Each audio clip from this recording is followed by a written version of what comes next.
Everyone, and welcome to This Explainer. Today, we're diving right into a topic that literally dictates the pulse of the global economy.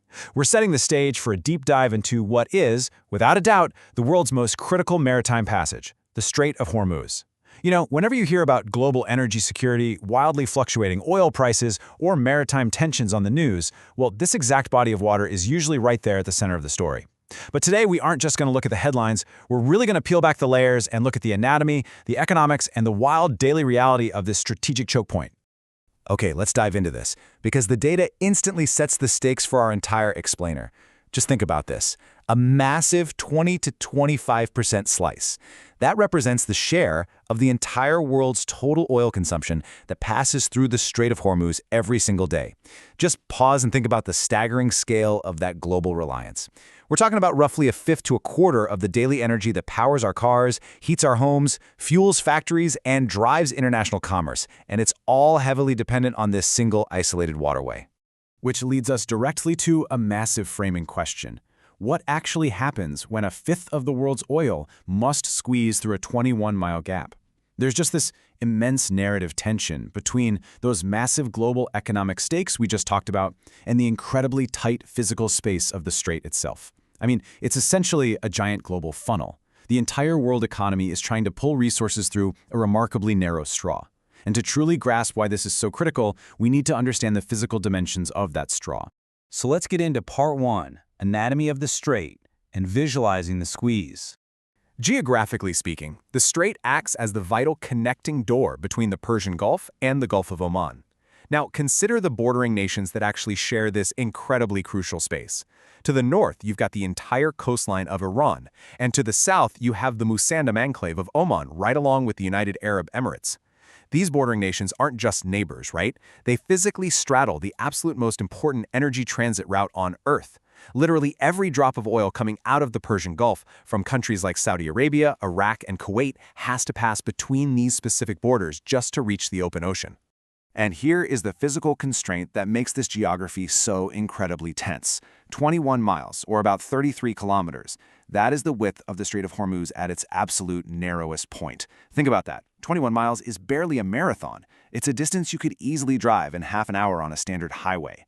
In the grand scale of the world's oceans, 21 miles is absolutely nothing. It is an incredibly narrow gap for the immense volume of heavy industrial traffic that's trying to push through it 24 hours a day, 7 days a week.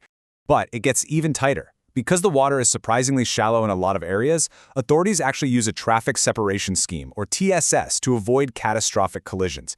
You can kind of think of this like a high-speed, high-stakes, busy highway painted right onto the water. Step 1 is a strictly enforced 2-mile inbound lane. Step 2 is a 2-mile buffer zone right in the middle, like a concrete median on a freeway. And Step 3 is a 2-mile outbound lane. So out of that already tiny 21-mile gap, the actual navigable shipping lanes for these massive vessels are squeezed down to just 2-mile strips. All right, that brings us to part two, the economic lifeline, and how this passage is quite literally fueling the world. You know, we almost always call the Strait of Hormuz an oil choke point, but honestly, that's only half the story. Yes, for sure it carries crude oil and refined products from heavy hitters like Saudi Arabia, Iraq, Kuwait, the UAE, and Iran, but it's also the primary route for liquefied natural gas, or LNG. Specifically, nearly all of Qatar's LNG exports travel right through here. So this passage is absolutely vital for global LNG energy security as well, heating homes and powering electrical grids far, far beyond just the oil markets.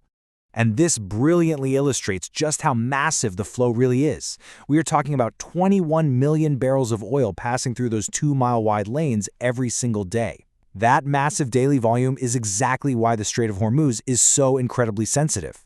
If there's any disruption, any delay, or even just a perceived threat of closure, it sends an immediate shockwave right through the global economy, causing a sharp and sudden spike in global energy prices. It's just a delicate, high-volume balancing act.